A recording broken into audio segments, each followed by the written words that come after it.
Magandang umaga po sa ating lahat, mga kapatid. Yes, the Lord is good. Amen po ba?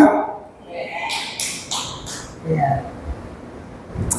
Napaka-inam po magpuri, sumamba, umawit para sa ating Panginoon. Ang sabi po sa Psalms chapter 16 verse 11, mga aklat ng awit, Kabanata 16, talatang 11.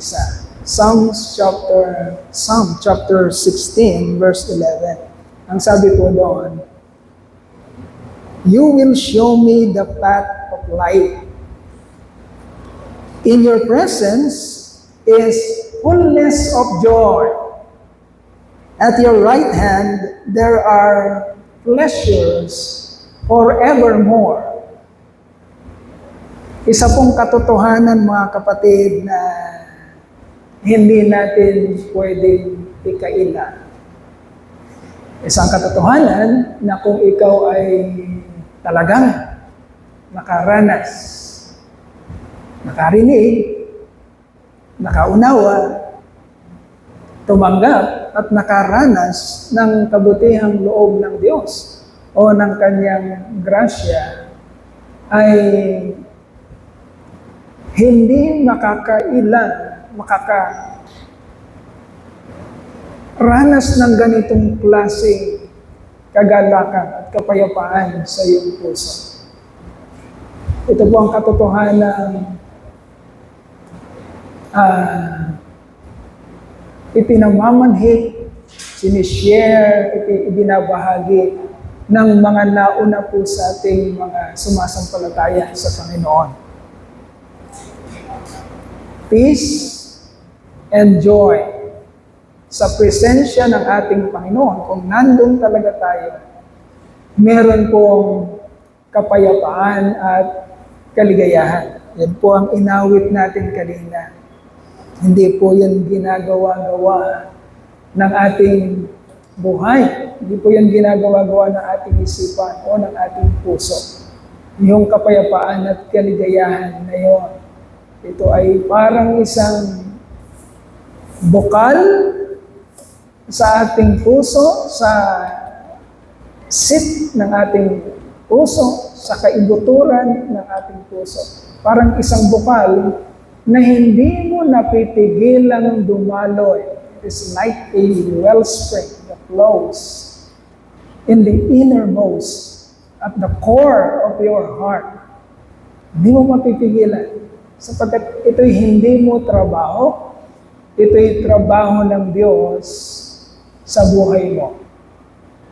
Peace and joy, kapayapaan at kaligayahan sa pakikipagrelasyon mo sa Panginoon. Meron ka ba ng ganito, mga kapatid? Nakakalungkot ko, konti tayo ngayon. Pero ang pag-uusapan natin ay mga manifestations, evidences. Although, ang ating kaligtasan, talaga namang hindi mo ito makukumpirma sa pagtingin ng iba sa'yo. Hindi natin kayang magbigay sa kamukha nating tao ng proof na talagang maniniwala silang ligtas tayo. Sa totoo lang, wala po tayong kakayanang magbigay talaga ng proof sa kapwa nating tao. Tayo lang sa ating sarili, sa kaibuturan ng ating puso, sa Espiritong nananalaytay at bigay sa atin ng Panginoon, sa kaluluwang nakumbinsi, sa ating sarili mismo, alam natin, because of the indwelling Holy Spirit na nagpapaunawa sa atin, alam natin na tayo ay tunay na ligtas. At ang manifestasyon na yun, pag-uusapan natin ngayon, ang manifestasyon ng katotohanan ng iyong kaligtasan ay hindi makakailang magaganap sa ating mga buhay. Kagaya ng peace and joy, kapayapaan at kaligayahan. Kaya naman sa bandang huli, mangyayari sa atin yung pinaka-ultimate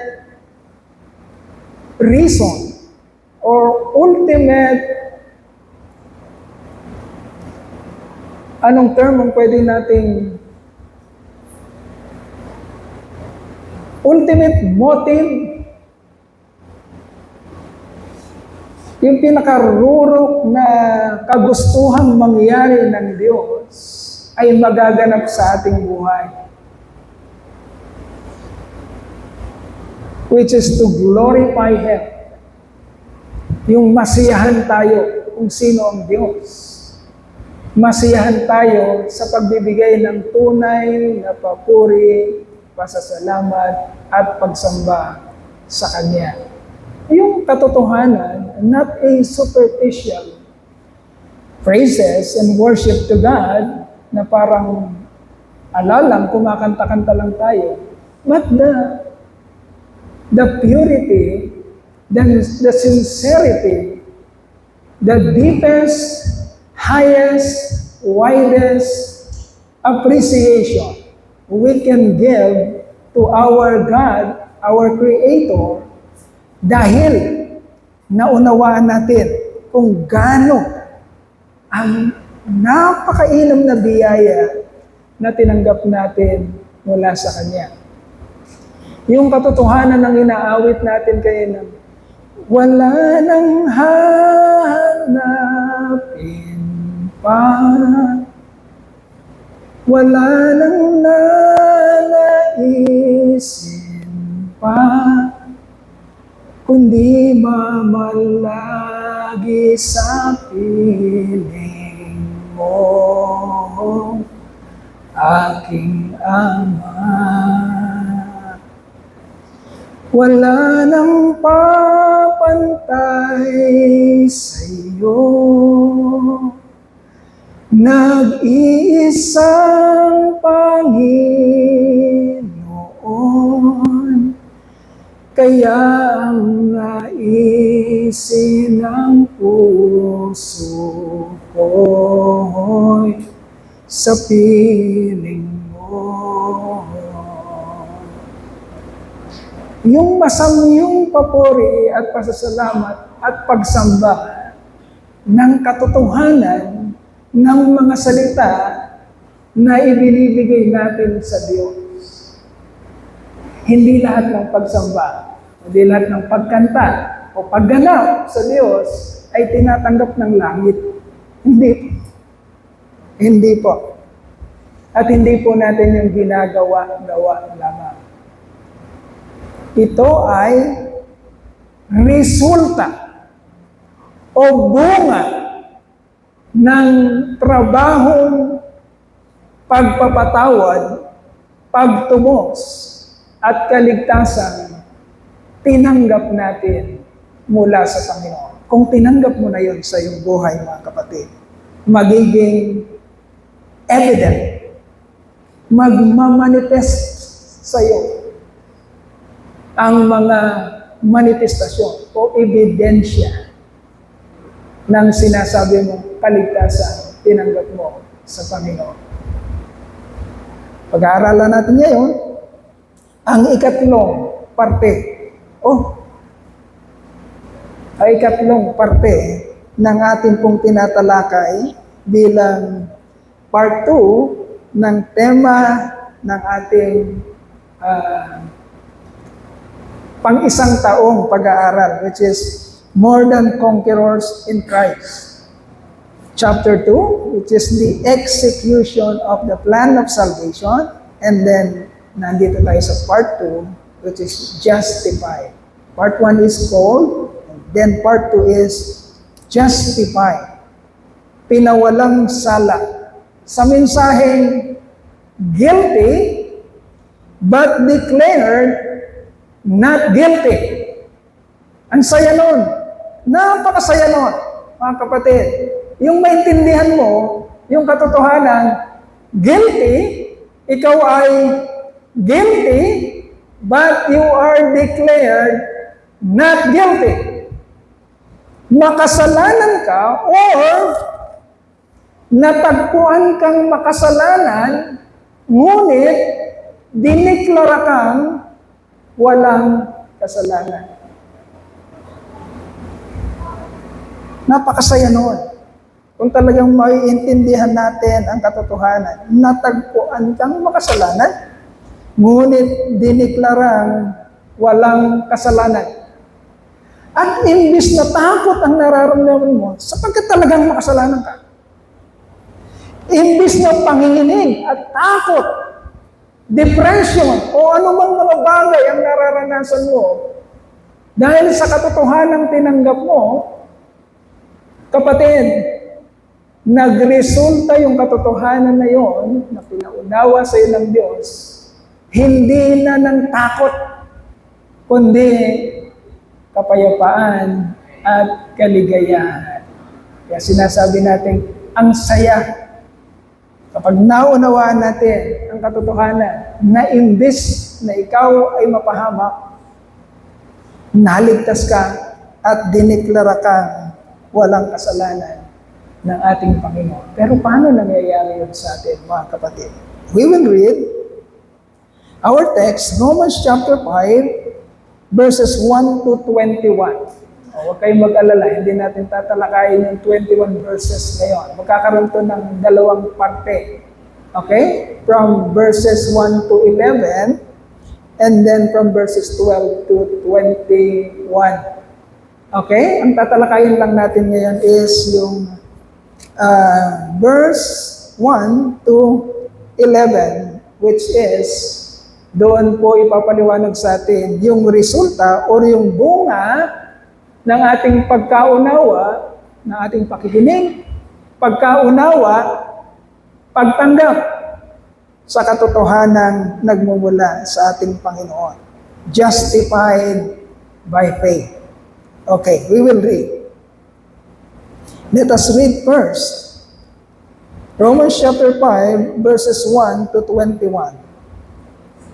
Therefore, since we have been justified through faith, we have peace with God through our Lord Jesus Christ.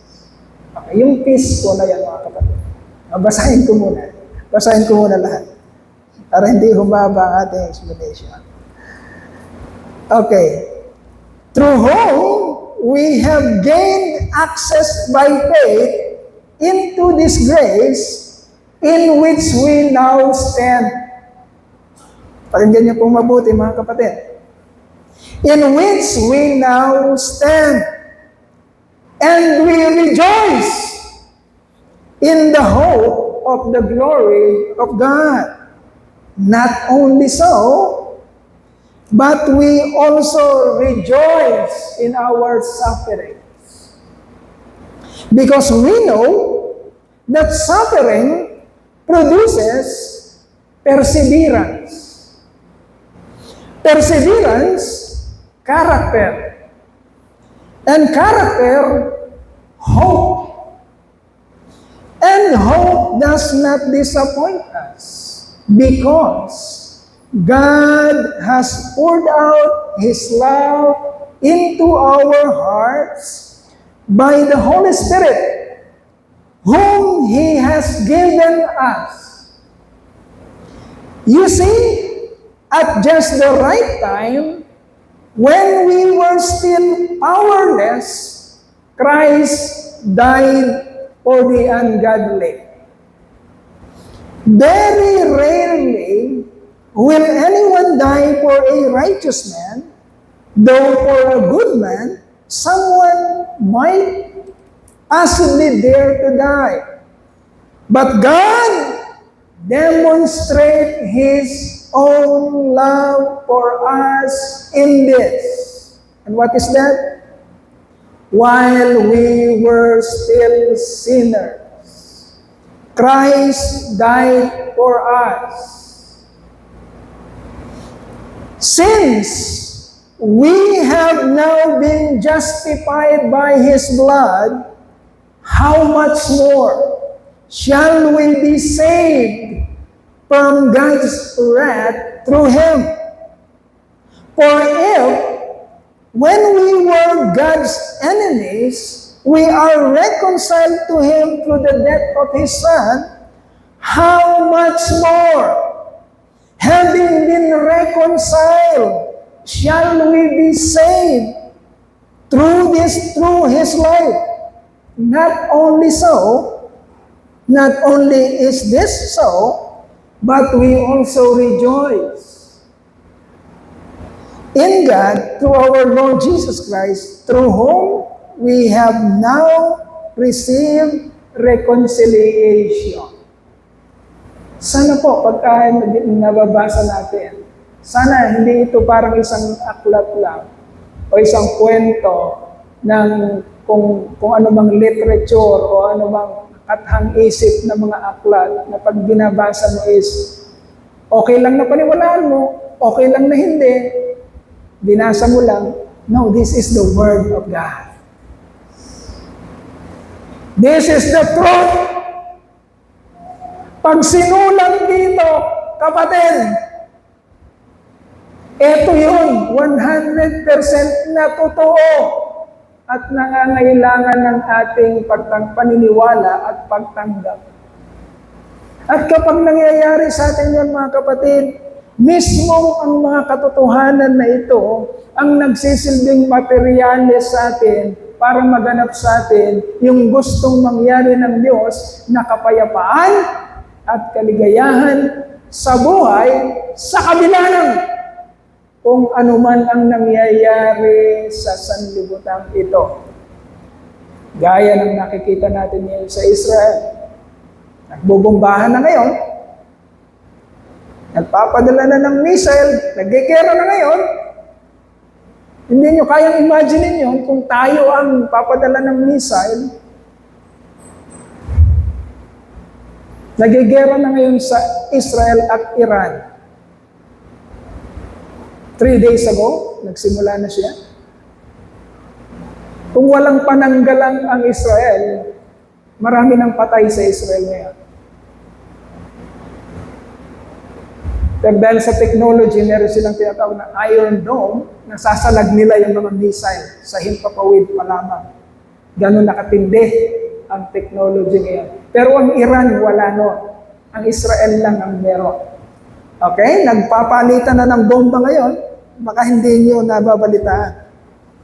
Di natin alam kung yan na ang magiging simula ng kampi-kampihan. Kapag may naargabyado na sa dalawa, may kakampi ang Iran, may kakampi ang Israel, di natin alam. Pero ang Biblia nagsasabi na magsisimula ang pangitayin doon sa mismong lupa kung saan nabuhay ang ating Panginoong Hesus Kristo.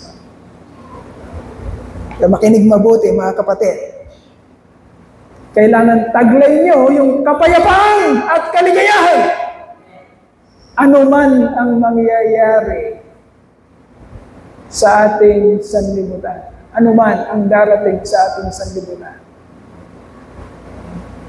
Kailangan taglay-taglay nyo ang kapayapaan at kaligayahan sa piling ng ating Panginoon.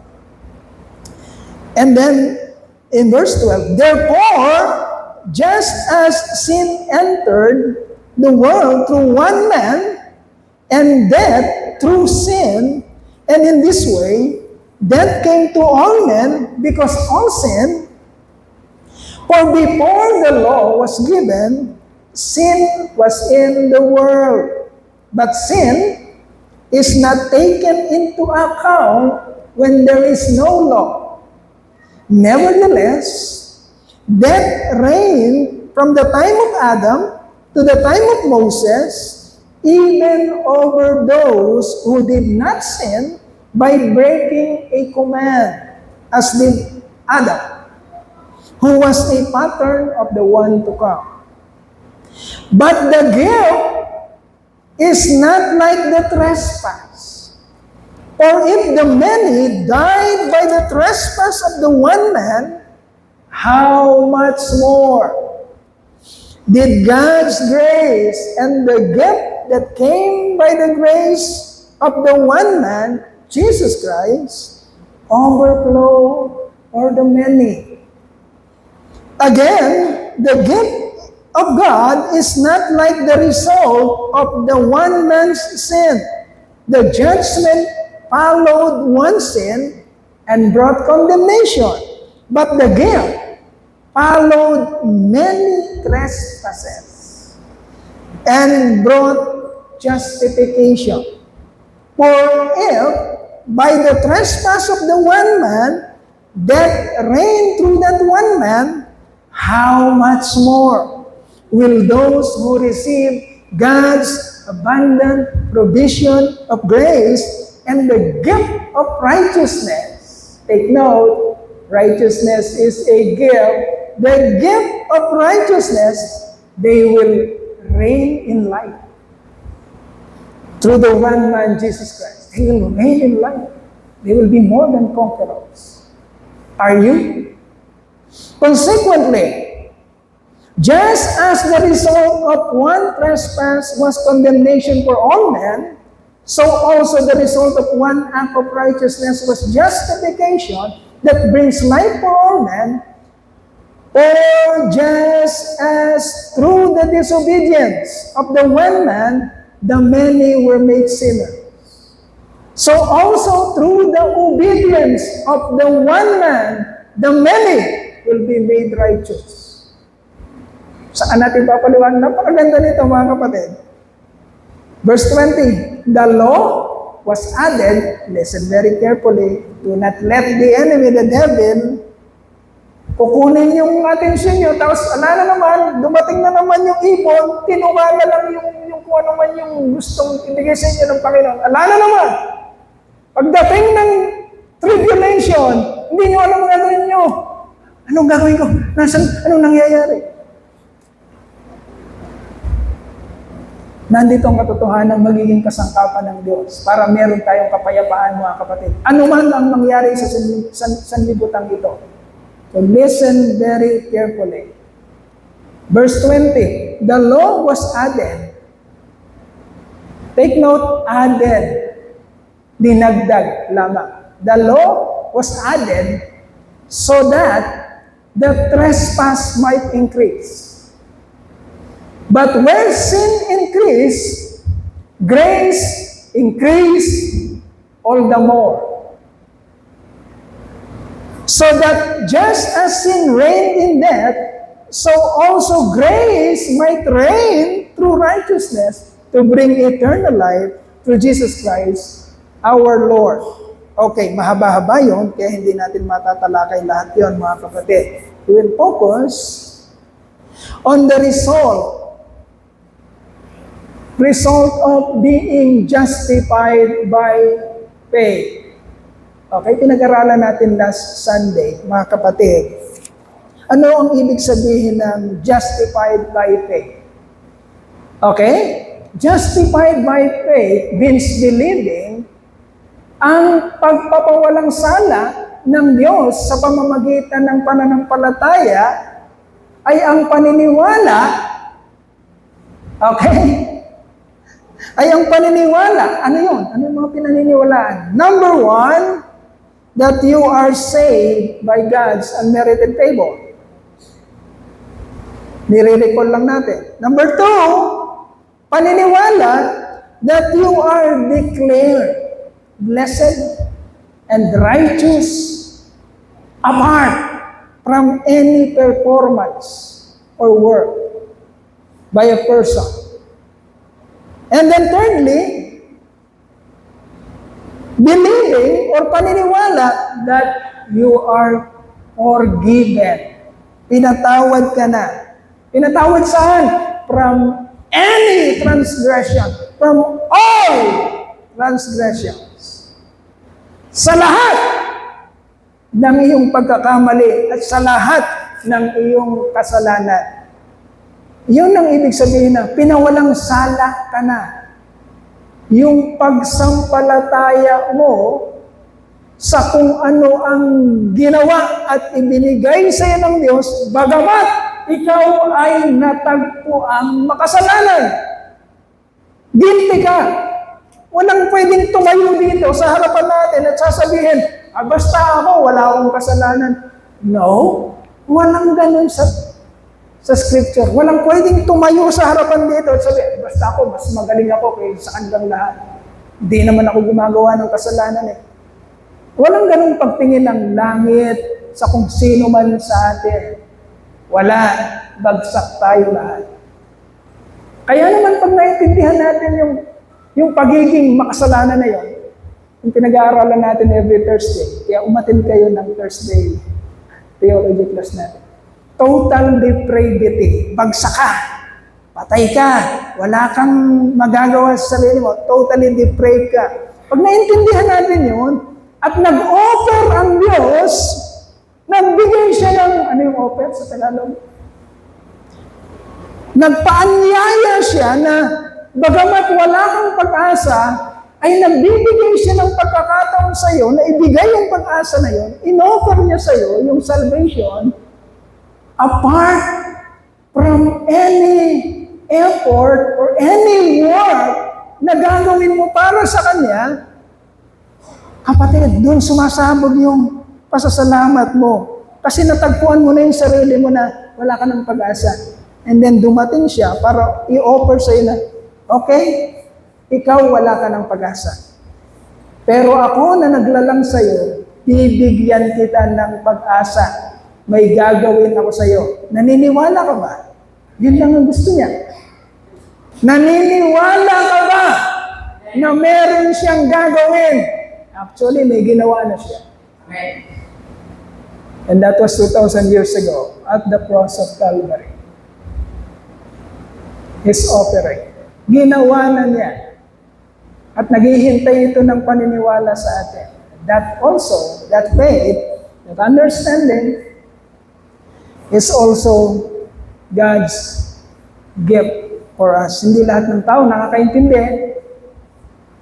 Hindi lahat ng tao nagkakaroon ng humility, ng humbleness sa harapan ng Lord, na humihingi ng kapatawaran. Hindi lahat ng tao ganoon. Maraming tao mayabang. Napakaraming tao na mayabang. Ma-pride. Kuhang-kuha nila yung pag-uugali at kasamaan ng pinakatatay nila. Sino yung pinakatatay ng mga tao mayayabang at ma-pride? Sino yung pinakatatay nila? Sabi ni Jesus Christ, the devil is your power. Sabi ni Jesus Christ. Kung anong gusto niya, yun ang gusto niyong gawin. Kung ano yung takbo ng isip niya, yun ang takbo ng isipan niyo. Mayayabang, mapapride. Pero hindi ganoon ang nangyayari sa mga anak ng Diyos. Nakikita nila ang kanilang pangangailangan, ang kanilang kakulangan, ang kanilang walang kapag-apag-asang sitwasyon. Pinakita yun sa kanila ng Lord. At pagkatapos ipakita ng Lord, nag-offer siya ng way out. He came to rescue. Do you want to be rescued? Yun ang tanong. Gusto mo bang i-rescue ka ng Diyos o nananatili ka sa kayabangan mo?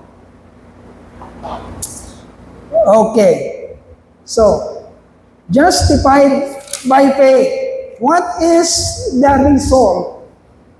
What is the fruit of God's work of justifying you? Diniklara kang walang kasalanan, bagamat ikaw ay makasalanan. Ano ang nagiging resulta noon? Nagiging ebidensya noon? Nagiging bunga noon sa kaisipan, sa puso, sa kaluluwa ng isang pinawalang sala ng Diyos. Kaya tatalakayin muna natin verses 1 to 11. So the result, listen very carefully.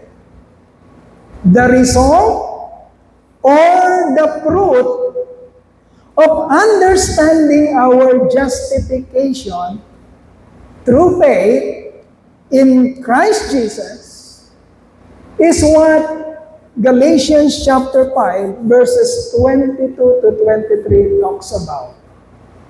Lagi nating pinag-aaralan, mga kapatid. Paborito to sa mga Bible study. Yung subject na, the fruit of the Spirit. Meron palang fruit ng Spirit. Okay? Merong sinasabi. Yung Galatians chapter 5, verses 22 to 23, na bunga. Listen very carefully.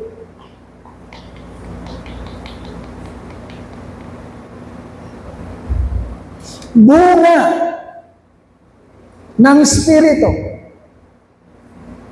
Although, pag binasa natin yung Galatians chapter 5, verses 22 to 23, makakakita tayo doon na, sabi bunga, fruit, singular.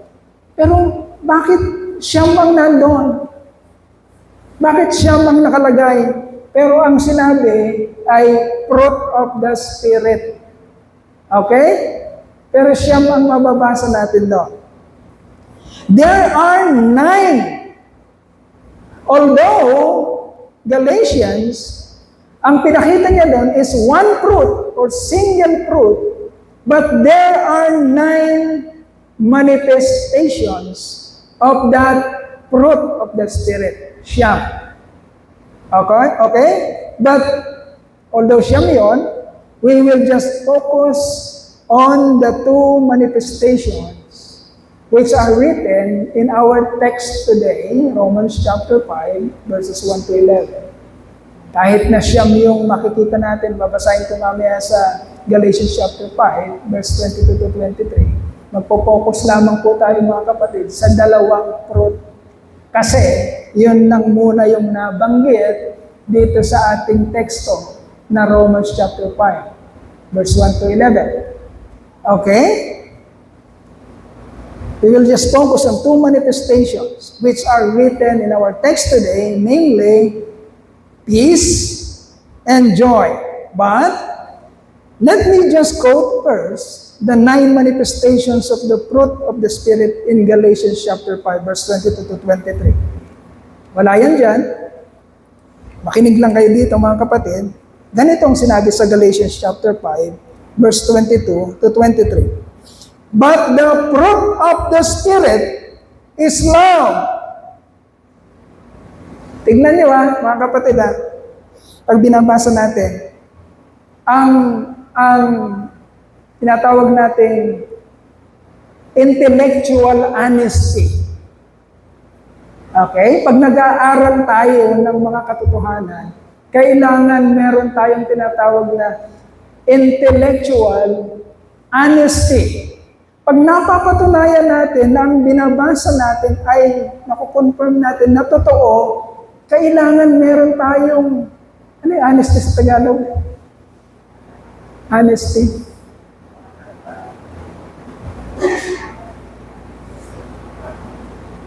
Ano po? Honesty. Alam niyo na naman yun, siguro, hindi ko naman Tagalog. Kailangan, pag nakikita natin, nakukonfirm natin na totoo, meron tayong honesty sa ating sarili na, okay, payag, tanggap ko. Kasi talagang yun ang sinasabi, totoo yun. Kailangan meron tayong intellectual honesty. Kasi hindi natin ma-refute. Hindi natin mapasubalian. Hindi natin makontra. Kasi talaga namang totoo ang sinasabi. Kaya tatanggapin natin, mga kapatid. Okay? So, ang sinasabi ng Galatians, chapter 5, verse 22 to 23, ito dapat ang meron. Kaya i-assess natin ang ating sarili. If the Holy Spirit really indwells in you, kung nandyan talaga ang banal na Espiritu sa'yo, namumuhay siya, nakikipamahay siya sa'yo, kapatid, meron ka nito. Kailangan magkaroon ka ng intellectual honesty to assess yourself para maligtas ka sa kung anumang kagulumihanan sa isip mo. Meron ba ako noon? Assess yourself.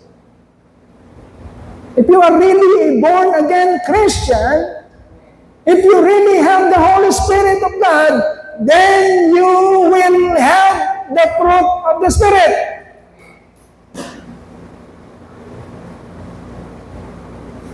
Meron ka talaga nito. At kailangan ibigay sa iyo ito ng Panginoon, kapatid. Kasi alam niya, kailangan mo to. Kailangan mo saan?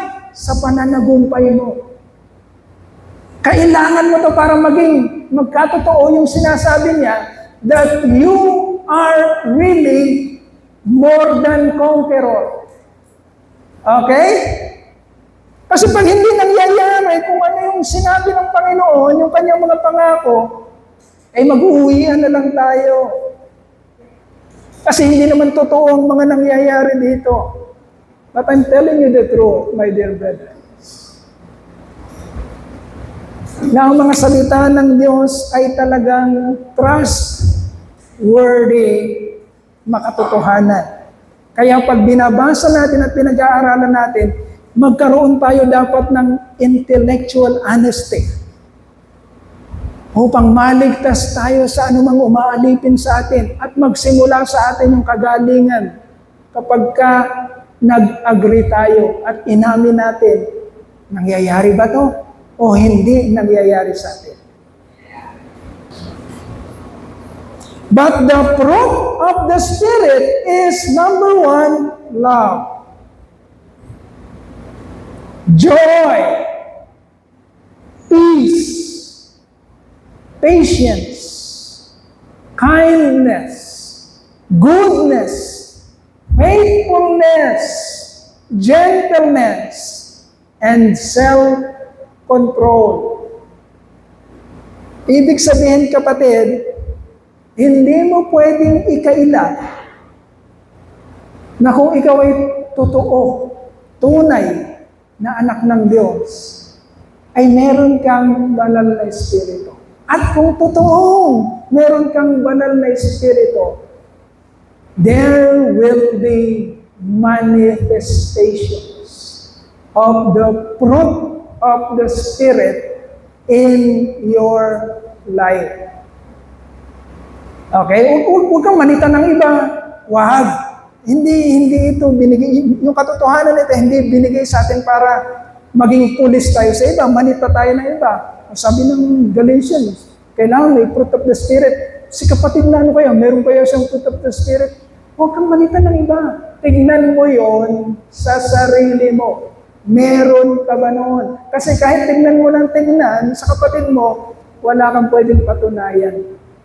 Ang Diyos lang ang nakakakita kung totoong taglay niya yon o hindi.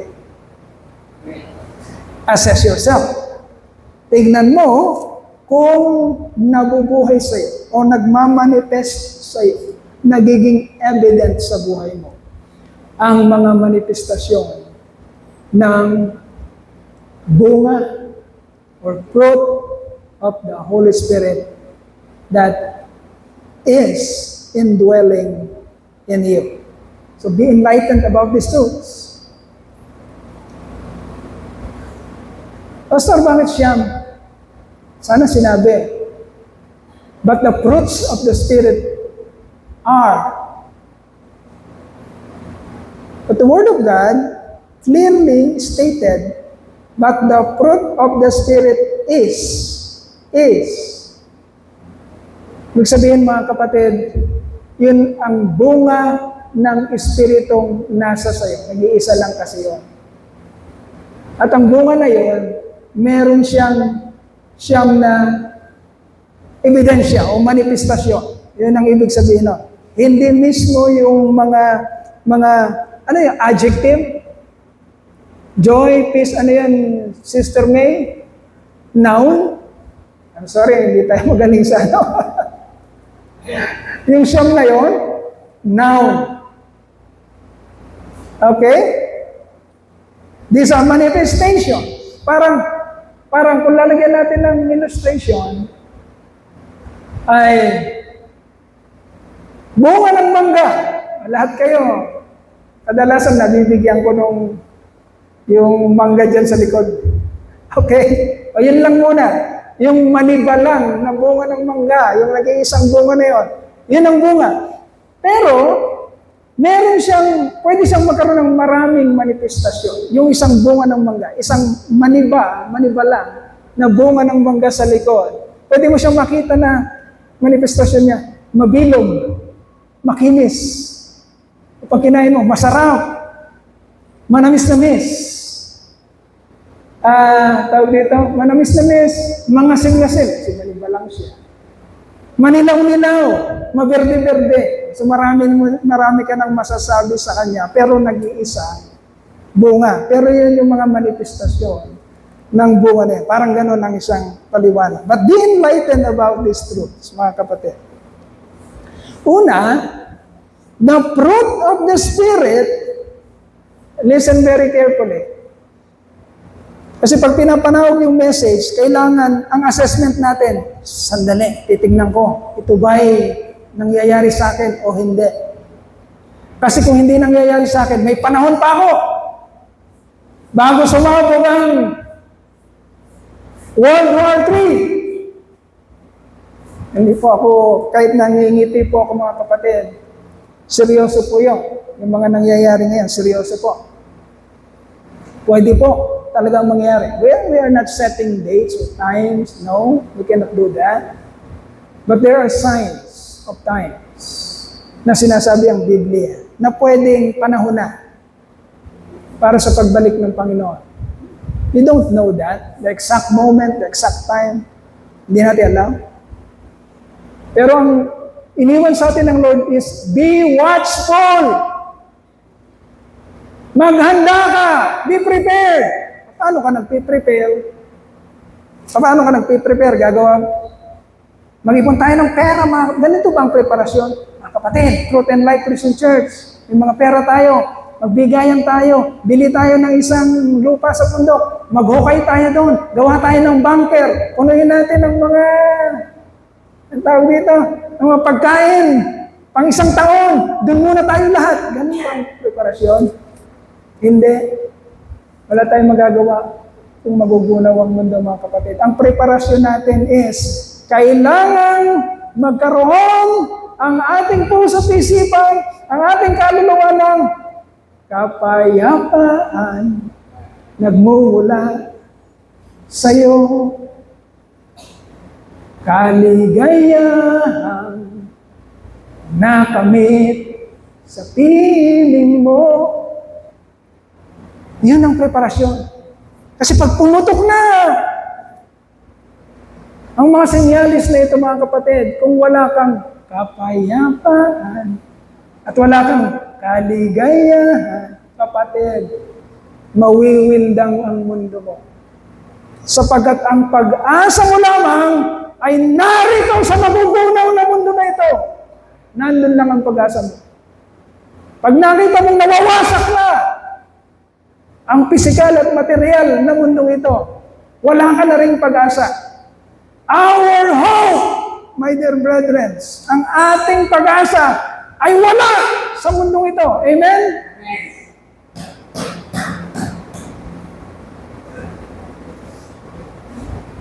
Wala sa mundong itong pag-asa mo, kapatid. Kundi sa buhay na walang hanggan. At nakakamit lang ang pag-asa na yon sa paniniwala. Kung sasapit ka sa paniniwala sa mga pangako at mga salita ng Diyos. Kung sasapit ka doon, kaya pinagtsatsagaan tayo ng Panginoon na pasapitin sa atin yung katotohanan upang taglayin natin ang kapayapaan at kaligayahan na yon. So let us be enlightened about this truth. The fruit of the Spirit is the undeniable, spontaneous byproduct of the Holy Spirit within a truly regenerated man. Okay? Kapatid, yung bunga ng Espiritu, ay ang hindi natin maikakaila at malaya tuloy-tuloy na daloy ng banal na Espiritu sa isang tunay na pinanganak na muli sa Espiritu ng Diyos. Yun ang unang katotohanan.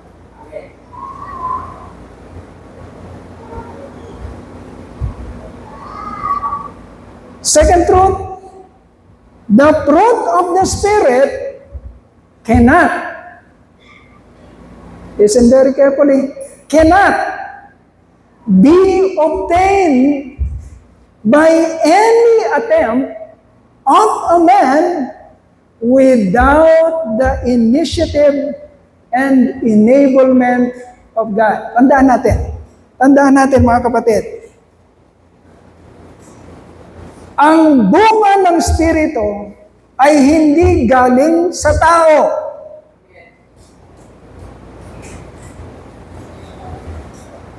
Kaya tinatawag natin bunga ng Espiritu. Pag sinabi natin bunga ng kaisipan ng tao o ng gawa ng tao, kanino galing yon? Sa tao. Ngunit pag sinabi natin bunga ng Espiritu, ibig sabihin ito ay galing sa Espiritu at hindi galing sa tao. Kaya ang katotohanan mga kapatid, walang anumang pwedeng gawin o attempt o effort o pagpagplano o pagdesisyon ang tao para makuha niya at mangyari sa kanya ang sinasabi nating bunga ng Espiritu. Hindi mangyayari yun sa tao maliban na bigyan siya ng kakayanan ng Diyos na maganap ito sa kanyang buhay. Kaya siya tinawag na fruit of the Spirit. Iyan ang pangalawang katotohanan. At ang pangatlo, the fruit of the Spirit is the unstoppable. Okay? Unstoppable. Irresistible. Unstoppable. Manifestations of a true born-again Christian. Makinig kang mabuti, kapatid. Kasi sinasabi mo, Kristiyano ako, anak ako ng Diyos, pinili ako ng Diyos, hinirang niya ako. Okay. Sige. Anak ka ng Diyos. Hinirang ka ng Diyos. Tinanggap mo si Kristo. Yun ka. Ang susunod na tanong, meron ka bang manifestasyon ng bunga ng Espiritu? Dahil ang tunay na born-again Christians, mga kapatid, ay hindi niya kayang pigilan, hindi niya kayang itulak, hindi niya kayang i-resist ang bunga or manifestasyon ng banal na Espiritong ipinagkaloob sa kanya ng Diyos. Walang kakayanan ang tao na pigilan ang paglabas ng bunga ng Espiritu ng Diyos. Wala kang kakayanan, kapatid. You cannot stop the workings of the indwelling Holy Spirit within your life. At wala rin kakayanan si Satan para mapalitan niya o matalo niya yung lakas, yung walang hanggang kapangyarihan ng banal na Espiritong pinagkaloob sa iyo ng Diyos. Okay? Kaya yun ang sinasabi natin, Panginoon, greater is He who is in me than he who is in the world. Malakas ang nasa akin. Sino siya? Holy Spirit. Mas malakas o higit na malakas ang nasa akin, ang kapangyarihan ng nasa akin, kesa sa kapangyarihan kung meron man siya. Sino siya? Si Satan na nasa sanlibutan ito. Kailanman, the power of Satan cannot defeat the greater power of the Holy Spirit who is in you. Okay? Kaya hindi kailanman kayang pigilan ang paglabas, pagmamanifest ng mga bunga o manifestasyon ng banal na Espiritong tinanggap mo mula sa Panginoon. Okay? These manifestations are not options ready to be disposed by a person anytime he wants. Hindi ito parang, okay, meron akong fruit of the Spirit. Diyan ka lang ha. Love, peace, joy, patience, kindness, long-suffering, etc., etc. Siyam na manifestations. Ako ito si born-again Christian. Hindi ito parang option ko. Meron ako siyam na option. Ano kayang gagamitin ko ngayon? Love muna. Love. Napakita ko yung love ko. Na parang ako napokontrol ng love. No!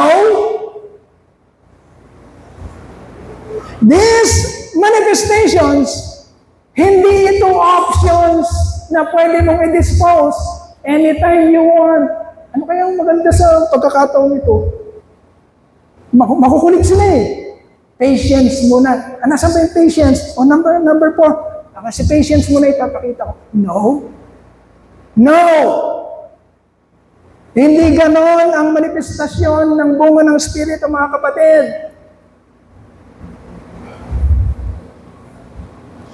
Rather, these manifestations are like a wellspring. A wellspring that flows naturally and continually within the core or the seat of the heart of the person with the Holy Spirit indwelling within him. Okay? Tignan mo yan sa sarili mo. Kapatid, ang taong nagtataglay ng banal na Espiritu, more than conqueror siya. Pakinggan mo mabuti ito. Kapatid, baka magkagulatan kasi tayo. Kung malapit na talagang Panginoon, baka magkagulatan. Baka makita natin, nararapture na iba, nararapture na. Ikaw, nakahanda ka. O, ba't hindi lumilipad si Pastor Doy? Bakit hindi lumilipad si Pastor Doy? Bakit walang nangyayari kay Pastor Doy? Naglilipara na lahat, nararapture na. Si Pastor Doy, Lord, bakit? Hindi ako lumilipad. Ba't walang nangyayari kay Pastor Doy?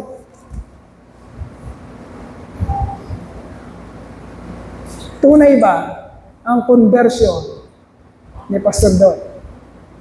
Pwedeng magyabang-yabang si Pastor Doy na alam niya lahat, pwede yun. Pwede magpalipaliwanag, pwede yun. Tunay ba ang conversion ni Pastor Doy? Tunay ba siyang anak ng Diyos? Tunay ba siya? Nagmamanifest ba sa Kanya? Nagpo-flow ba talaga sa Kanya? Naturally, continually, ang bunga ng Espiritu. Love, joy, peace, patience, kindness, goodness, faithfulness, gentleness, self-control. Nandun ba sa Kanya yon? Hindi ba niya ginagawa-gawa yon? Yun ba talaga ang natural na nangyayari sa kanyang buhay dahil yun ang tinatrabaho ng banal na Espiritong tinanggap niya sa kanyang buhay. Ang ibig sabihin, mga kapatid, Ang ibig sabihin, the absence, listen very carefully, and assess yourself. Kung ito'y nangyayari sa iyo, the absence of the fruit of the Spirit in a man's life shows that a man is not yet regenerated or born anew in spirit. Bakit? Bakit pag wala ng manifestasyon na yon? Eh siguradong hindi siya born again Christian. Kapatid, ang truth kasi is, kung nasa iyo ang banal na Espiritu, you cannot resist. You cannot stop. Ikaw na tao, pag nasa iyong banal na Espiritu, hindi mo pwedeng sabihin, sa lakas ng kapangyarihang tinanggap mo na, pinapasok kita dito, banal na Espiritu, nandyan ka nga, pero you are not making the call. Ako ang magaling dito. Wala kang pwedeng gawin banal na Espiritu kung hindi ko gugustuhin. O, diyan ka lang. Diyan ka lang banal na Espiritu. O, nandiyan ka pero akong magdidispose kung kailan kita kailangan. O, nasan ba yung pag-ibig? Kailangan ko ng pag-ibig ngayon banal na Espiritu. Ibigay mo sa akin. Papakita ko yung pag-ibig na to. No. Hindi ganon. Hindi ikaw ang kumukontrol sa banal na Espiritu. Ang banal na Espiritu ang kumukontrol sa'yo. Kaya hindi mo kailanman kayang pigilan ang manifestasyon ng bunga ng banal na Espiritu sa buhay mo. Kaya magtataka ang mga tao, paano niya? Yung mga nakakakilala sa'yo, yung lubos na nakakakilala sa'yo, yung lubusan. Yung iba, hindi ka talaga kilala, kaya maraming duda. Kasi hindi nakikita talaga kung anong nangyayari sa iyo in and out ng buhay mo. Pero may mga taong nakakakilala talaga sa iyo. At alam nila kung ano talaga nangyayari sa buhay mo. At minsan, nagwa-wonder sila, bakit nagagawa? Ba't nagagawa niya yun? Paano nangyayari sa kanya? Ba't siya pumapayag sa mga ganong klaseng sitwasyon ng kanyang buhay? Parang out of this world ang kanyang mga decision making. Parang out of this world ang kanyang kabaitan, ang kanyang pasensya, parang wala namang ganun eh. Pero ba't ganun siya? Mamamangha sila sapagkat makikita nila sa iyo ang bunga ng Espiritu na hindi mo naman ginagawa-gawa. It flows continually and naturally within a truly regenerated, born-again Christian. Ngayon, kung hindi ganon, naku po. Lalo sa ministry, ang ministry ay isang lugar kung saan you will sacrifice many things.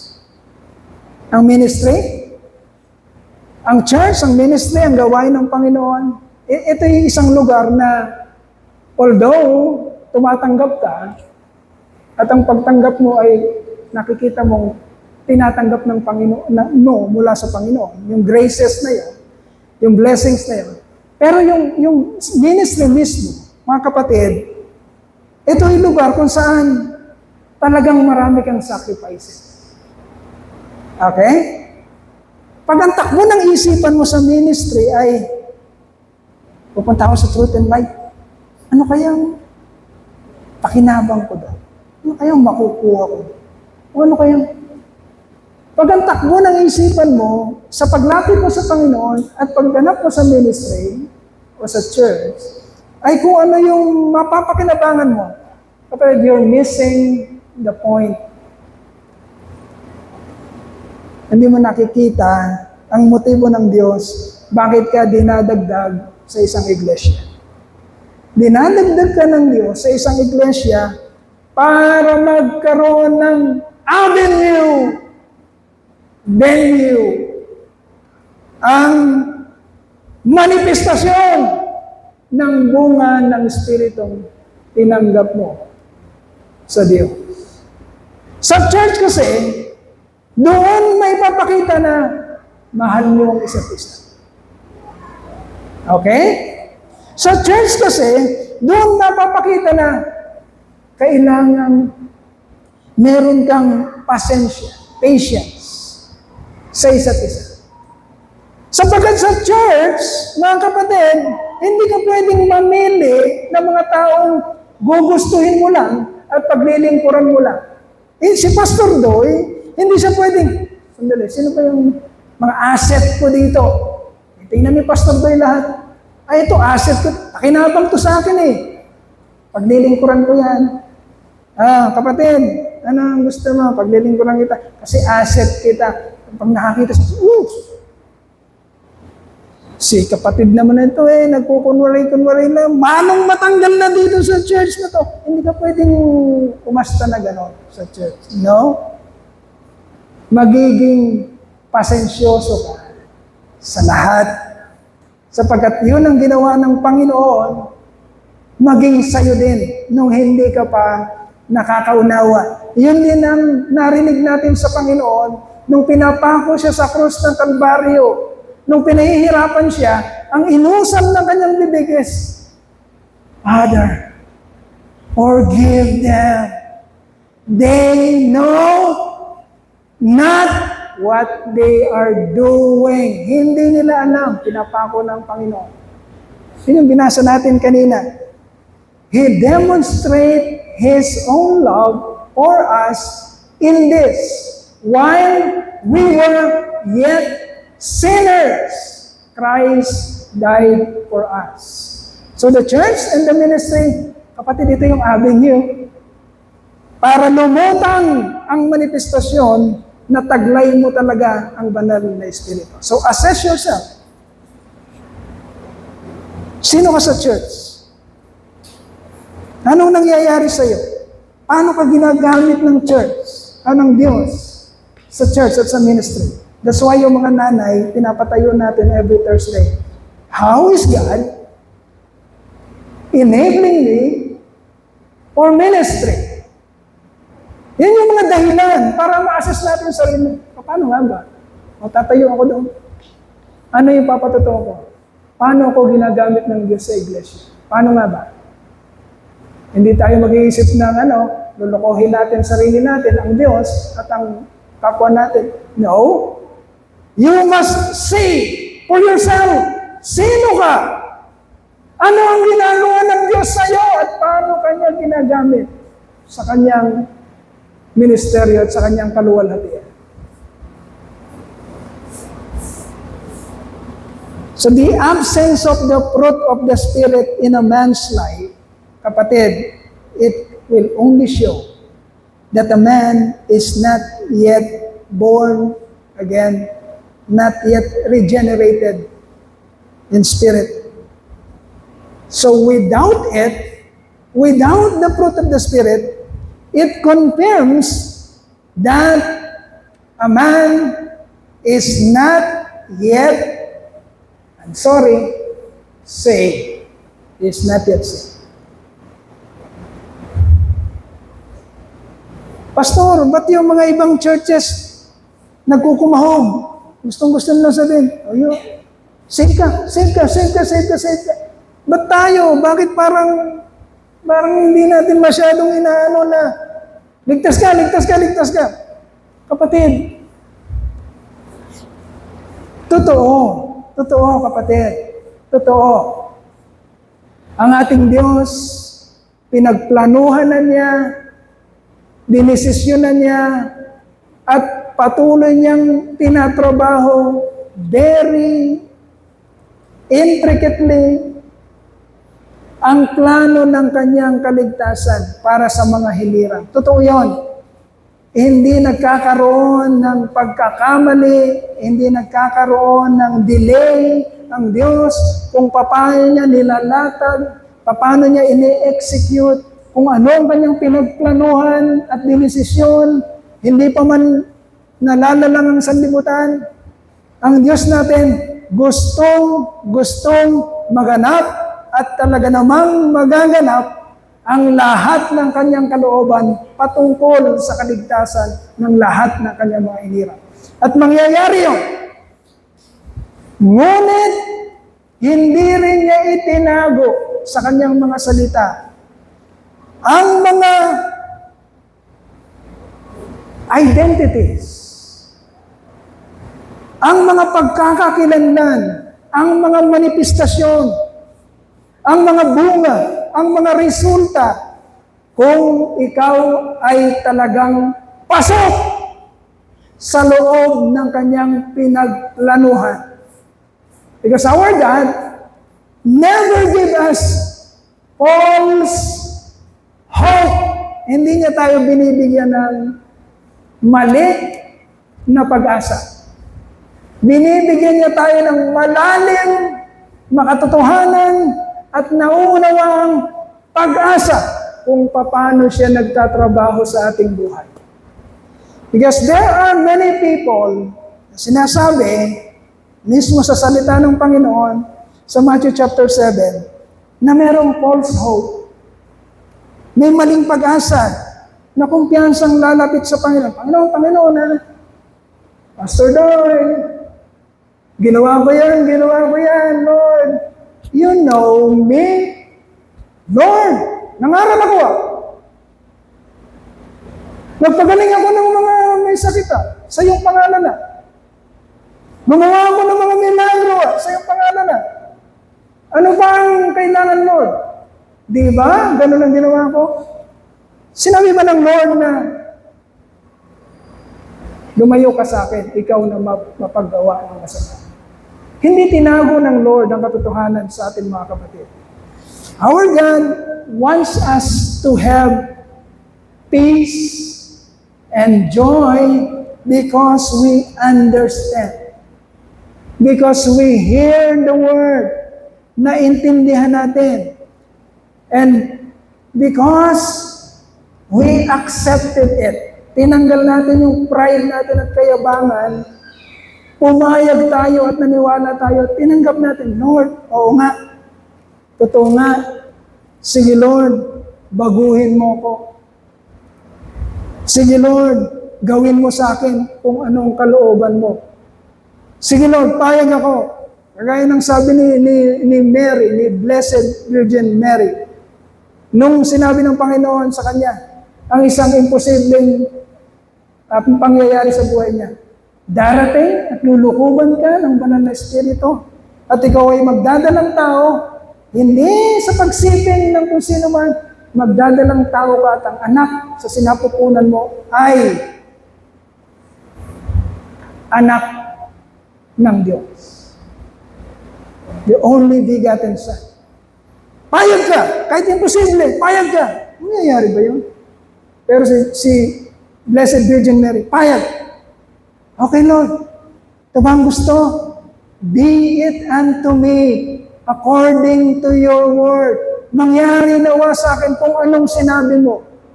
Pero ang sinabi ng messenger, si Gabriel, ay isang pangyayari na out of this world. Imposible. Pero kahit na imposible sa pandinig ni Mary, payag siya. Binaba niya ang kanyang sarili, binaba niya ang kanyang norm. Sige Lord, gawin mo sa akin kung ano ang gusto mong gawin. Payag ako. O ganun din ang gusto mangyari ng Panginoon sa atin. Pag naririnig natin ang katotohanan, payag ka ba? Ibababa mo bang iyong sarili? Maniniwala ka ba? Kahit na parang out of this world, o imposible yung mga naririnig mo, nakikita mong katotohanan. There are manifestations of the fruit of the Spirit, my dear brethren. Although hindi pa natin nabubuklat yung mismong Romans chapter 5. There are manifestations of the fruit of the Spirit, kapatid. At pinag-usapan natin yung siyam. The question is, hindi dapat mahuli sa atin ang lahat. In your intellectual honesty, assessing what you have heard, assessing the very word of God that you hear, kapatid, anong nakikita mo sa sarili mo kapag inassess mo yan? Meron ka ba no? Taglay mo ba yon? Do you have that kind of love, patience, joy, peace, kindness, goodness, perseverance, long-suffering? Iyon ba ang nakikita mo sa iyong sarili? Or sa napakaliit na challenges na may encounter mo sa ministry, sa napakaliit na haka-haka o pagdududa, bigla ka bang magdedesisyong, ayoko na. Talikod na ako. Di totoo yan. Walang mangyayaring ganyan. Yun bang nakikita mo sa iyong sarili, kapatid? Na imbes na mag-manifest sa iyo, na imbes na mag-flow sa iyo, ang mga manifestasyon ng bunga ng banal na Espiritong binigay sa iyo ng Lord, ay ang nakikita mo ay taliwas dito. Mas nagdududa ka kesa naniniwala. Mas, ano yung kabaliktaran ng love? Hate? Sa Tagalog yan, mas nasusuklang ka at nagtatangi ka ng tao o kapatiran kesa yakapin mo at mahalin mo lahat. Mas nawawalan ka ng pag-asa o mas nawawalan ka ng pasensya kesa naghihintay ka ng pagbabago ng iyong kapwa. Ano nakikita mo? Nangyayari ba sa iyo ang manifestasyon ng bunga ng banal na Espiritu? O ang nangyayari sa iyo ay taliwas dito? If you have this intellectual honesty, my dear brethren, ginigising ka ng Panginoon sa mga sandaling ito. Pinapakita sa iyo ng Panginoon. Binibigyan ka ng pagkakataon na makita kung sino ka, ang kawalan mo ng kakayanan, ang kahinaan mo, ang kawalan mo ng ability na maganap sa iyo ang mga bagay na niluloob ng Diyos upang ang buhay na yan ay maging kapurihan sa Kanyang banal na pangalan. You have this opportunity if you are really hearing the truth. Lumapit ka sa Panginoon. Humingi ka ng kapatawaran.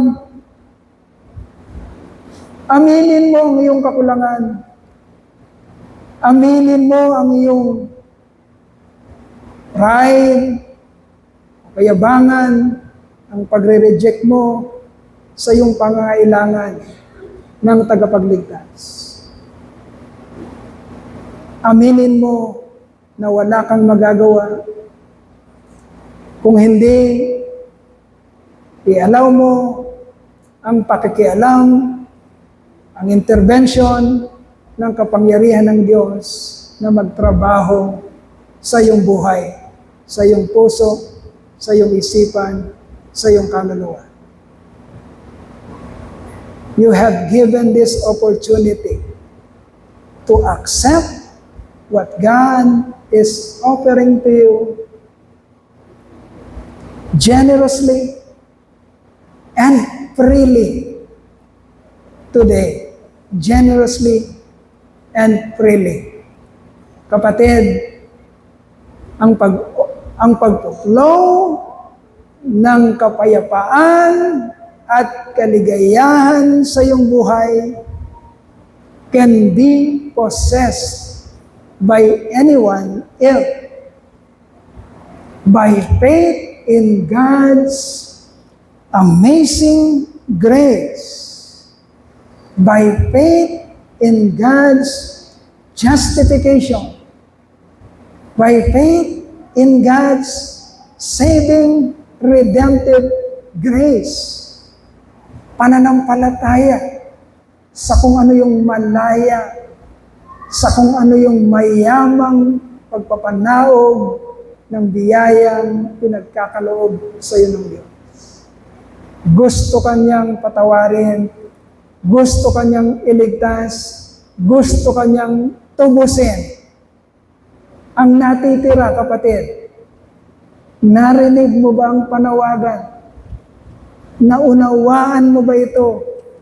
Nakahanda ka bang tanggapin ng buong buo ang pangako ng Diyos na kung sino man ang makakarinig,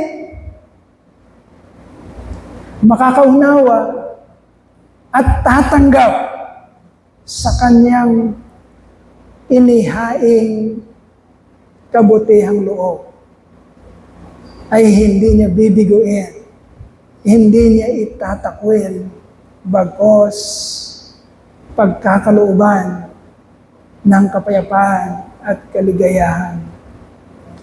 Pinagplanuhan na niya at dinesisyon niyang ibigay sa iyo. Hindi pa man nagsisimula ang sandaigdigan. How generous is our God. How amazing His grace is. Kapatid, huwag sanang tumakbo ang isipan mo at ang buhay mo na hindi mo taglay-taglay ang kapayapaan at kaligayahan na bumabalong sa sinumang tunay na magtitiwala at sasampalataya at tatanggap sa inihaing kapatawaran, katubusan, at kaligtasan ng ating Panginoon. My dear brethren, the result of God's justification for your sins, kapatid, must be evident and must be manifested in your life. Kailangan mong ma-experience yun. Kailangan mong maranasan yun. Kailangan mong maramdaman yun. Dahil ito ang magsisilbing materialismo upang mangyari sa iyo ang pinangako ng Diyos na ikaw nga ay magiging matagumpay. Higit pa sa mananagumpay, anuman ang danasin mo, anuman ang makasalubong mo, anuman ang mga bantang nakalaan sa mundong ito. Gaano man kahirap ang kalagayang susuungin mo, kapatid. Isa lang ang magtatawid sa iyo at magpapanalo sa iyo. Ito ay ang katotohanan na pinaunawa sa iyo at tinanggap mo, pinaniwalaan mo sa Panginoon. That God really has promised to you. He really wants to save you. He really wants to bring you home in His kingdom. Paniwalaan mo, kapatid. Ibaba mo ang iyong sarili at umamin sa Diyos ng kawalan mo ng kakayanan. The offer is still up for grabs. The offer is still generous. Pero hindi sa lahat ng pagkakataon. Darating ang pagkakataon sa iyong buhay. Darating ang pagkakataon sa ating buhay na matatapos ang offering na ito sa kanyang kapanahunan. Huwag mong isipin na huwag mo na ngayon, saka na lang, marami pang pagkakataon. Hindi tayo ang may kontrol ng panahon at hindi tayo ang may kontrol ng mga sitwasyon. Hindi natin alam kung kailan ang huli. Today, if you hear His voice, do not be like our forefathers in the desert in the Old Testament, na nakikita nila at naririnig ang kalooban ng Diyos, pero pinili nilang huwag maniwala. And so, hindi sila nakapasok sa kaluwalhatian ng Diyos. Hindi nila nakamtan ang pinangako ng Diyos. Naiwan sila at nangamatay sa ilang. Ayaw natin ang ganong istorya, mga kapatid. Ayaw natin ang ganong kwento sa ating buhay. Today, if you hear His voice, submit yourself to God. Accept His offering of reconciliation. Walang ibang paraan, as God has said in the voice of our Lord Jesus Christ, that He is the only way, He is the only truth, He is the only life. No one can come to the Father but by our Lord Jesus Christ. The offer is up for grabs. And you here, you have heard His offer today. Pastor, matagal ko nang tinanggap ang Panginoon. Pastor, hindi pa sapat ang pagtanggap ko sa Panginoon noon. Kapatid, do you understand that? Naiintindihan mo ba noon? At ano ang naiintindihan mo ngayon? Ang pagtanggap sa Panginoon ay sa tuwing mauunawaan mo kung ano ang Kanyang sinasabi. If you are hearing His word, you better agree with Him. Better agree with Him and accept Him. Accept His words. It is not a one-time shot. Ayos na ako, tinanggap ko na. And then you go on with your life, ayaw mo nang makinig, ayaw mo nang makaunawa, gagawin mo na ang gusto mo. It is not a one-shot deal. Our God is reaching with us, talking with us consistently and freely in every word, in every messages, in every prayer time, in every meditations, in every devotion, God is speaking.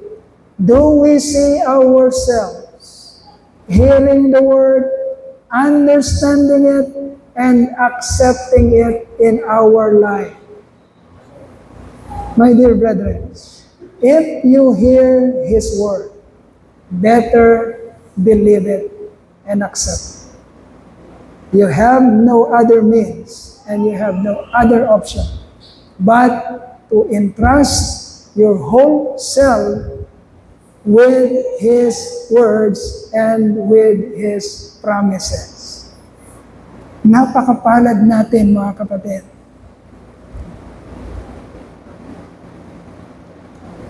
Napakapalad ng ating iglesia. Kung nakikita natin na patuloy na nangungulit at patuloy na nakikialam ang Panginoon sa ating buhay. Ang ibig sabihin nito, kapatid, ayaw Kanyang mapahamak. Ibig sabihin nito, kapatid, ayaw niyang mahuli sa iyo ang lahat. Ibig sabihin, mga kapatid, ayaw niyang mamismo ang kaligtasan. Pinagplanuhan niya, dinesisyon niya, pinagtrabahuan niya, at itinuturo niya sa iyo hanggang sa ngayon. Napakapalad mo if you hear His word, understand His word, agree with His words, and accept His Word. Walang ibang paraan, kundi magpahinuhod tayo, lumapit sa Kanyang trono ng grasya at kaawaan at hingin ang nag-iisang kaparaanan natin para makarating sa Kanya. Mga kapatid, there are so many things happening in our world today. Ang paglaganap ng kasamaan, ang pagtanggap ng maraming tao sa mga karumal-dumal na paglabag sa kalooban ng Diyos. Our world today is like what we have seen in the world of Sodom and Gomorrah, na kung saan hindi napapayag ang Diyos dahil naabot ng tao ang rurok ng kalapastanganan. Our world today is like the world or situation that we have seen before the flood. Sa panahon nila Noah, at hindi na pumayag ang Diyos dahil sa naabot na rurok ng kalapastanganan ng sangkatauhan. Our world today is like what the truth of the Bible, the Holy Scripture, said it will be. Kung ano ang inihula, yun na ang nakikita natin ngayon. Kapatid, huwag kang mag-aksaya ng panahon. Huwag mong aksayahin ang panahon. Hindi mo alam kung kailan ang susunod na pagkakataon at hindi mo rin alam kung meron pang pagkakataon. If you are living a life outside the will of God, listen very carefully. If you have a life outside the will of God, it is the time for you to repent. It is the time for you to start anew. Huwag kang magpatumpik-tumpik, kapatid. Huwag. Gawin mo kung ano ang sinasabi ng Panginoon. Ikaw lang at ang Diyos ang nag-uusap. Ikaw lang at ang Diyos ang nakakaalam what's going on. Lumapit ka sa Diyos, aminin mo sa Kanya, at tanggapin ang Kanyang pangako na kung sino man ang makatotohanang lalapit sa Kanya nang may pagpapasakop sa Kanyang kalooban, ay hindi niya ipapahiya at kukup-kupin niya at ililigtas niya. Kapatid,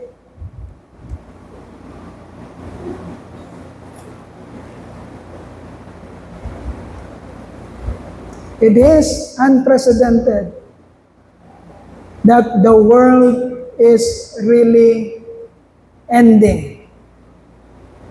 Although we don't know the exact time, although we don't know the exact moment, we don't know.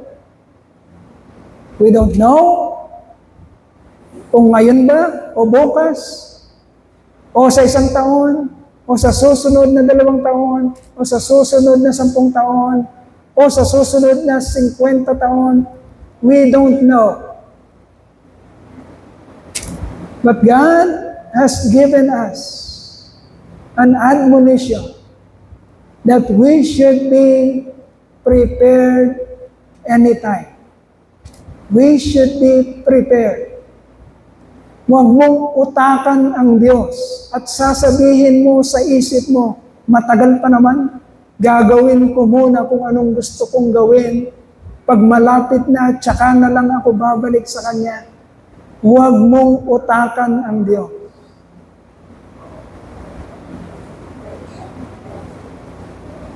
Pwedeng hindi mo maranasan ang Kanyang pagbalik, pero pwedeng mamaya bunutin niya ang hininga sa iyong buhay. Siya ang may kontrol ng iyong paghinga. Siya ang may kontrol ng pagtibok ng iyong puso. Siya ang may kontrol ng iyong buhay. Huwag mo siyang uutakan. Hindi mo siya kailanman kayang utakan. Maniwala ka sa Kanyang salita at sa Kanyang panukala na pag narinig mo at naunawaan mo ang Kanyang sinabi, kapatid, you better submit and believe. There is no other option but to submit and believe to what He has said. Kapatid, napakapalad mo. Narinig mo, naunawaan mo, nag-agree ka, tinanggap mo. Napakapalad mo. Nakalaan para sa iyo. At siguradong magaganap ang pangako ng Diyos sa buhay mo. Na dumating siya upang bigyan ka ng isang buhay na ganap at kasiyasiya. O Lord, our Almighty God, You are the sovereign God who controls everything, even our lives. O Lord, Almighty God, here is Your church, the Truth and Life Christian Church. Lord, we understand that we are guilty of our sins. We understand that we have no other means. We have no other option. We do not have the ability. Our effort cannot save us. Our works cannot save us. We understand what You have told us, who we are, Lord God. And also, we understand what You offer to us. You offer a bailout. You offered salvation. And You did not just offer salvation to us. You paid it with the blood and the life of Your Son, Jesus. Oh Lord, we understand that that is an amazing grace that is offered for us. Oh Lord, we do not want to miss that amazing grace, Lord God. We want to accept this amazing grace that You are offering for us today, O Lord God. Lord, thank You. Thank You, Lord God. Now teach us how to praise You and to worship You with everything in us, with all our heart, with all our mind, with all our might, with all and everything within us, O Lord. We give You the glory and honor and praises and thanksgiving. To the name of your only Son, our Lord and our Savior, Jesus Christ. For you be all the glory forever and ever and ever. Amen.